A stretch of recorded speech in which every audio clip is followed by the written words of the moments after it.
Hi, Tracey. Hi Simon, how are you doing? Thanks ever so much for joining us. I know you've done a call, a video like this with us before, but I thought, your insights are always super useful for people to know. Maybe if, I asked you first, as a super teacher doing super stuff that you're doing for pupils with allergies, what's your kind of motivation to doing it? Why have you gone that step further? You've done, an awful lot with us as a charity or our educational ambassador, but also as the working, in the thick of it with pupils and parents, I must say. Why have you gone that step further? Well, I think it's really because of my first hand experience. So, my own son, who is a teenager now, he had his first anaphylaxis when he was 6. So, out of the blue, we don't have any known allergies in our family apart from hay fever. And so, when he developed his food allergy to peanuts, we went on a very steep learning curve. And I mean, that was 10 years ago now.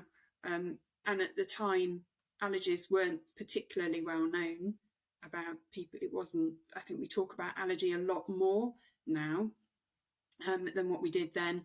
And making sure that he had an inclusive time at school and wasn't made to feel um, like he was a nuisance and for his emotional well-being, that he felt fully included in everything that was going on in school became really important to me. And then I realised I'd got this unique position of being mom, but also knowing how education works, and also being willing to put myself forwards, to be a voice where other voices weren't around at that time. And so the two have come together, and we've moved through primary school into secondary school, and now we're just starting to think about post 16, because he's doing his exams and he's going to college next year. So Mm. things are going to change again. So I guess I've my work and my passion has grown with him to ensure that every child that attends a school anywhere at any age is included, because I've seen the first hand impact on him of that exclusion, of that, everybody's having an ice cream and he can't. It's really tough.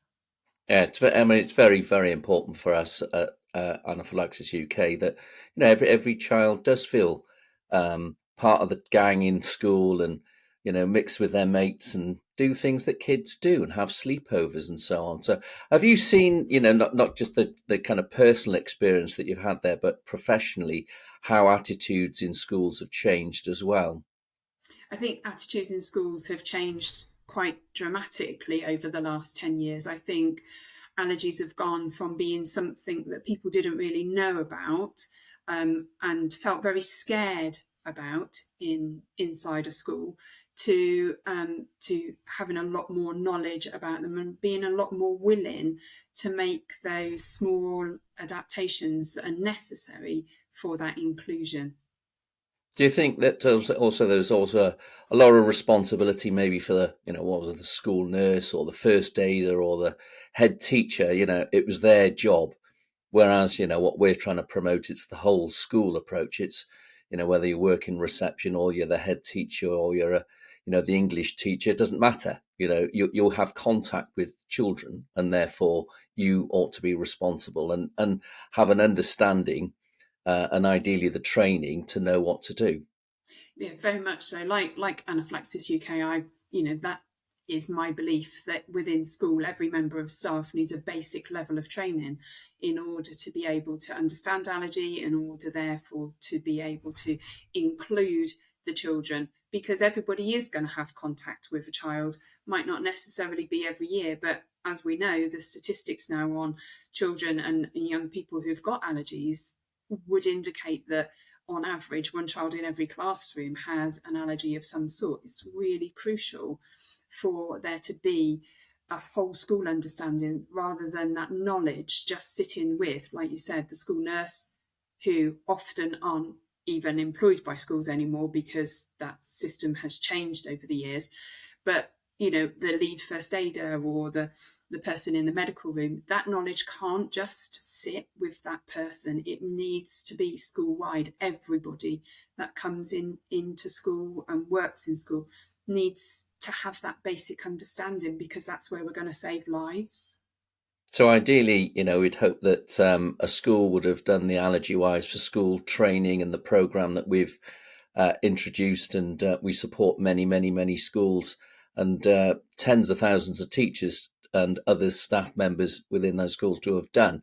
But what are the sorts of things that parents ought to be looking for? We get many, many calls from parents who are understandably very concerned, particularly with children going to a new school.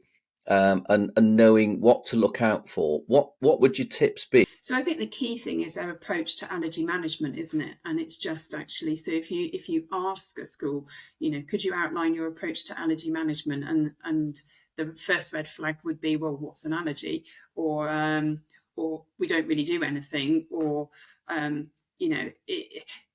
that's your first red flag. So a good answer, a good response, something that I would be feeling comforted about, is that the person that they're speaking to, regardless, doesn't have to be the head teacher. It could just be, whoever, even the children maybe who are doing a show round, are able to talk confidently about what school does for children with allergies. And then I would be wanting to know, well, how do you include my child who has got a milk allergy, or how do you include my child that has got an egg allergy? How do you make sure that at lunchtime that they are going to get their food and be included, and not segregated from anybody else? Because I do really believe that, and I know Anaphylaxis UK are the same, we share the same viewpoint on bans in school, that actually every child has to be treated individually and uniquely. But by banning an allergen from school doesn't necessarily make it safe, because you can't remove everything at all times. Once you start unpicking, you can't be a nut-free school if somebody's got a egg or potato allergy. That's not actually going to help them. So I think it's really important to move past the looking for a ban of the allergen into how can we safely make sure the child and the allergen can exist in the same environment. And I think it's about the people that you're speaking to within the school. Actually, the way they speak will give you the confidence to know if they know what they're talking about or not. If they're fudging around the edges and they don't have an allergy policy, and maybe they don't have any spare pens in school, or they say all the EpiPens or the auto-injectors are locked up, those are your red flags, aren't they? Because we know that the auto-injectors need to be readily available. There are still some myths out there about all schools having to have the spare EpiPens or auto-injectors. They are, schools can hold them, but they don't have to hold them. You'd want a school to have that in that fail-safe system. We would hope that it was fail-safe. You've got to school and forgotten the EpiPen, or forgotten the auto-injectors. Sorry, I'm trying not to use brands, but it's the one that we've got. It's what people say, isn't it? So it's what we've got at home. So it's the one that trips off the tongue. Yeah. But it's about actually, well, where are these kept, and how do you make sure that my child has always got access to them? And at playtime, who has that responsibility for making sure that the auto-injector is with the child? Are you going to make the child wear it? Well, that's a red flag to me as well, because then that's inhibiting play, and that's not inclusive. But having a designated place on the playground where, if there was an allergic reaction that needed the adrenaline, that actually the staff would know where to go to, and it's close by. So it's having that generalised conversations with the staff. Have they got an allergy policy? What's their approach to whole school what's their approach to training? Is it whole school? Do the children get to learn anything about allergies in their PSHE curriculum? Because it Mm. is statutory part of curriculum now at primary school. And, where are the auto-injectors kept and whose responsibility is it? And actually, as a 4 and 5-year-old starting school, that's going to be the staff's responsibility. But by the time they go to secondary school, the children are responsible for self-carrying. So at some point during primary school, you want to see a shift into that responsibility, a supported responsibility moving to the child. So our year sixes and younger at Fitzmaurice do self-carry their pens with them, but it's still the adult's overall responsibility to make sure the pen is in the right place at the right time. So most definitely looking at training, most definitely looking at having the spare adrenaline auto-injectors. So certainly, there are things that parents can look out for. And understandably, and I do completely get it, that parents feel very anxious about having their children not with them all day as perhaps they used to be, and you know, not having that control over what they have contact with or what goes on in that school. How can a parent then kind of overcome that anxiety, even if the school has got all of the policies, the procedures, the training, and so on in place? I think it's really important to look at it as a partnership.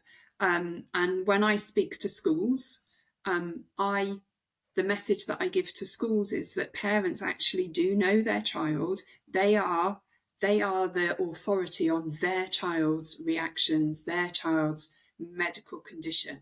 And actually, you need to be building that strong relationship so that you can it goes from the formal to the informal. You have that casual relationship where you can say, actually, we're doing this, and can you support us with can you give me an idea about we want to make cakes, and where do I go and buy the flour from? And then quite often the parent will say, well, actually, I can provide that for you.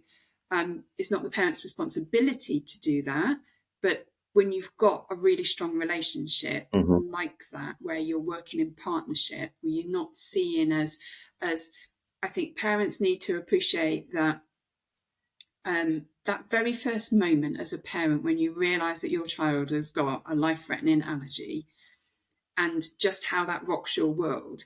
That's the same process that teachers go through when they first have their very first child who has an allergy in their class.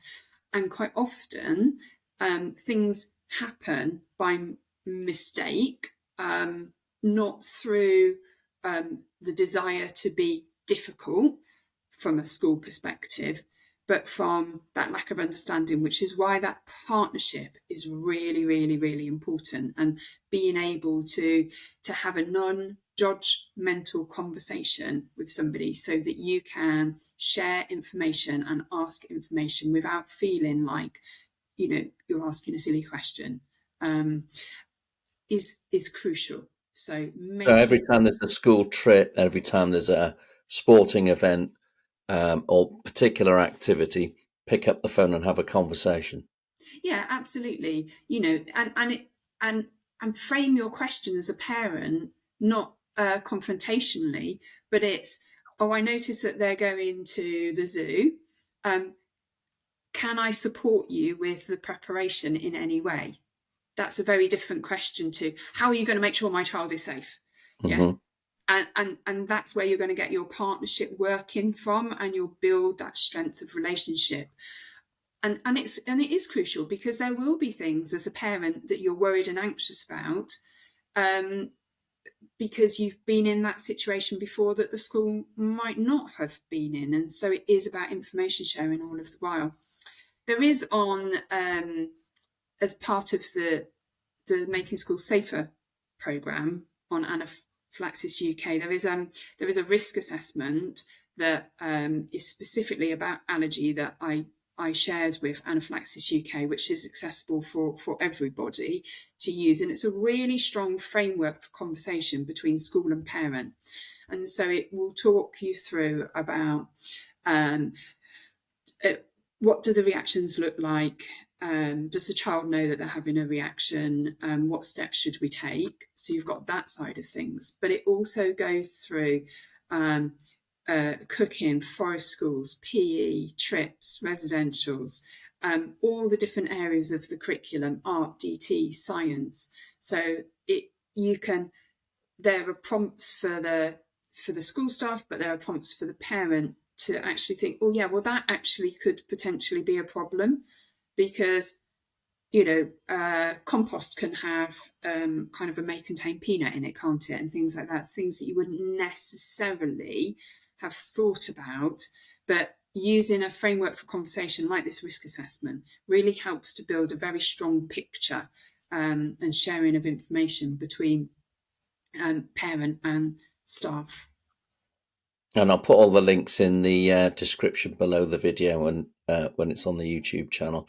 You could give me a good prompt there as well, Tracey, to remind people, if they like these videos, to subscribe to our YouTube channel and put the thumbs up and hit the bell and do all the good stuff. Because the more people that do that, then the more people that can see it when they. I don't know what they do behind the scenes, and I'm not sure I want to know what Google do behind the scenes to get promoting videos, but it does really help enormously. So please do hit that bell and thumbs up. Tracey, definitely a thumbs up for you.